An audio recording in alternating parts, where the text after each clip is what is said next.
कृष्णाय वासुदेवाय हरे परमात्मने प्रणतक्लेशनाशाय गोविंदाय नमो नमः। स्वागत है आप सभी का मेरे यूट्यूब चैनल पर। मैं हरिओम शर्मा आज आपको गर्भ गीता के प्रथम अध्याय की कथा सुनाऊंगा। महाभारत युद्ध के समय रणभूमि में भगवान श्री कृष्ण ने अर्जुन को जो ज्ञान दिया वह गीता में बताया गया है। गीता में ऐसी बहुत सी बातें हैं जो मनुष्य को जीवन की कई कठिनाइयों को आसान बनाती हैं। इतना ही नहीं, गीता पढ़ने पर मनुष्य को मोक्ष की प्राप्ति होती है और ज्ञान भी प्राप्त होता है। साथ ही हर अध्याय के नियमित पाठ करने का बहुत लाभ और महत्व है। भगवान शिव ने देवी पार्वती को गीता के प्रत्येक अध्याय का श्रवण कराया था।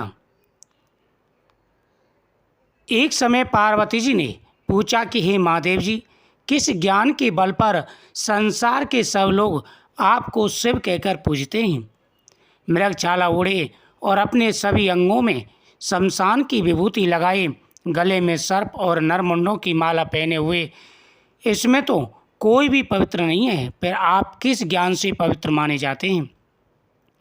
तब महादेव ने उत्तर दिया कि हे प्रिय, सुनो, मैं गीता ज्ञान को अपने हृदय में धारण करने से पवित्र माना जाता हूँ। इस ज्ञान से मुझे बाहर के कर्म नहीं व्यापते। तब पार्वती जी ने कहा कि हे भगवान, जिस गीता ज्ञान की आप ऐसी स्तुति करते हैं उसके श्रवण करने से क्या लाभ मिलता है?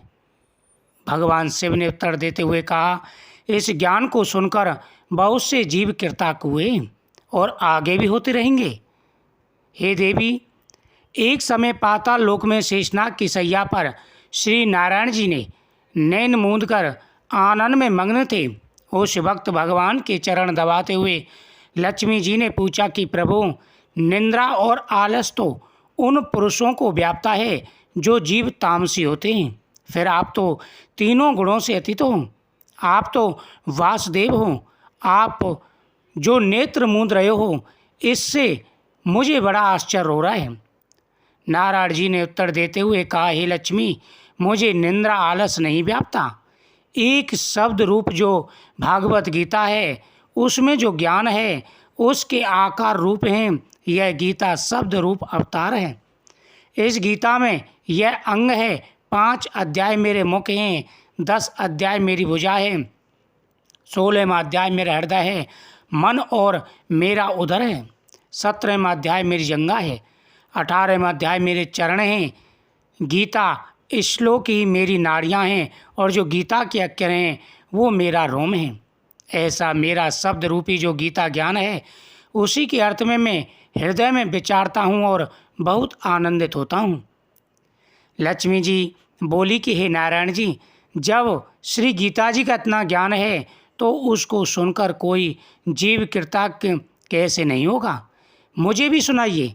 तब श्री नारायण ने कहा, हे लक्ष्मी, गीता ज्ञान को सुनकर बहुत से जीव कृतज्ञ हुए हैं, तुम भी श्रवण करो।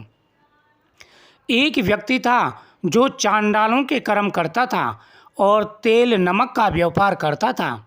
उसने एक बकरी पाली। एक दिन वह बकरी चराने के लिए वन में गया और वृक्ष से पत्ते तोड़ने लगा। वहाँ उसे एक सांप से डस लिया, जिससे वह तुरंत मर गया। मरने के बाद उसने बहुत से नरक भोगे और फिर उसका जन्म बैल के रूप में हुआ। हे देवी, जिससे वह तुरंत मर गया, मरने के बाद उसने बहुत से नरक भोगे, फिर उसको जन्म बैल की योनि में मिला। उस बैल को एक भिक्षुक ने मोल ले लिया था।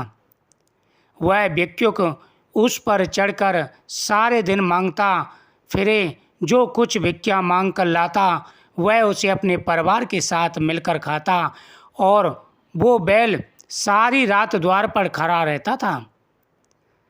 उसके खाने पीने का भी कोई ख्याल नहीं रखता था और सुबह होते ही बैल पर चढ़कर फिर मांगने निकल जाता था। जब बहुत दिन हो गए तो वह बैल भूख से गिर गया, लेकिन उसके प्राण नहीं निकले।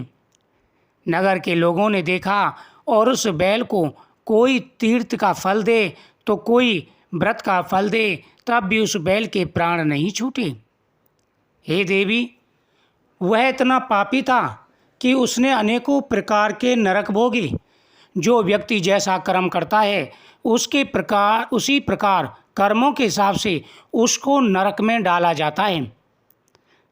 भागवत गीता में विस्तार से वर्णित है, जो व्यक्ति पाप कर्म करता है, जैसा पाप कर्म करता है उसी प्रकार के पाप कर्मों के अनुसार उसे दंडित किया जाता है। कोई पशु योनि में जाता है, कोई पक्षी की योनि में जाता है, कोई कीड़े की योनि में जाता है, कोई ताम्रपान नरक में पकाया जाता है, कोई शालिपत नामक नरक में गिराया जाता है जिसे पत्ते काटते हैं। अनेक प्रकार के ऐसे नरक हैं जहाँ पर व्यक्ति अनेक प्रकार के कष्टों को भोगता है और फिर लग 84 योनियों को भोगने के बाद में मनुष्य का जन्म प्राप्त होता है। और इस जन्म में फिर भी व्यक्ति अनेक प्रकार के कष्टों को पहले भोग चुका है, उनको भुला करके अनेक प्रकार के पाप कर्मों को करता रहता है, अनेक प्रकार के कष्टों को भोगता रहता है। वह मंद बुद्धि भूल जाता है कि लग 84 योनि भोगने के बाद उसे मनुष्य जन्म मिला है, फिर भी वह गलत कर्म करता रहता है। इसी प्रकार उस बैल की जब पीछे के जन्म पूरे हुए और बैल की योनि में भी उसका अंत समय आया तो उसे बड़ा कष्ट होने लगा, अनेक प्रकार के कष्ट उसे व्यापने लगे। तब लोग अनेक प्रकार के फल उसे समर्पित करने लगे। कोई एकादशी का फल देता, कोई किसी व्रत का फल देता, लेकिन उसे मुक्ति नहीं मिली। तब गड़का ने कहा कि मैंने जो कर्म किया उसका फल मैंने इस बैल को दिया। इतना कहते ही बैल की मुक्ति हो गई। तब बैल ने एक ब्राह्मण के घर जन्म लिया। पिता ने उसका नाम सुशर्मा रखा। उसके पिता ने उसे पढ़ाया लिखाया। उसको अपने पिछले जन्म की सुध थी। उसने एक दिन मन में विचार किया, जिस गड़का ने मुझे बैल की योनि से छुड़ाया उसका दर्शन करूं। विप्र चलते चलते गड़का के घर गया और कहा कि आप मुझे पहचानती हो? गड़का ने कहा, मैं नहीं जानती, तुम कौन हो? तब उसने कहा कि मैं वही बैल हूँ जिसको आपने अपने पुण्य दिए तब मैं बैल की योनि से छूटा था। अब मैं विप्र के घर जन्मा हूँ, आप अपना पुण्य बताइए। गड़का ने कहा, मैंने अपने जीवन में कोई पुण्य नहीं किया, परंतु मेरे घर तोता है, वह रोज़ सवेरे कुछ पढ़ता है, मैं उसका वाक्य सुनती हूँ, उस पुण्य का फल मैंने तुम्हें दे दिया है। तब विप्र ने तोते से पूछा कि तुम सवेरे क्या पढ़ते हो? तोते ने कहा, मैं पिछले जन्म में विप्र का पुत्र था। मेरे पिता ने मुझे गीता के पहले अध्याय का पाठ सुनाया था। एक दिन मेरे गुरु से कहा कि मुझको आपने क्या पढ़ाया? तब गुरु ने मुझे श्राप दिया कि तू तोता बन जा। इसके बाद मैं तोता बन गया। एक दिन बहेलिया मुझे पकड़ ले आया और एक विप्र ने मुझे मोल लिया। वह विप्र भी अपने पुत्र को गीता का पाठ सिखाता था। तब मैंने भी यह पाठ सीख लिया। उसी दिन विप्र के घर में चोर घुस आए।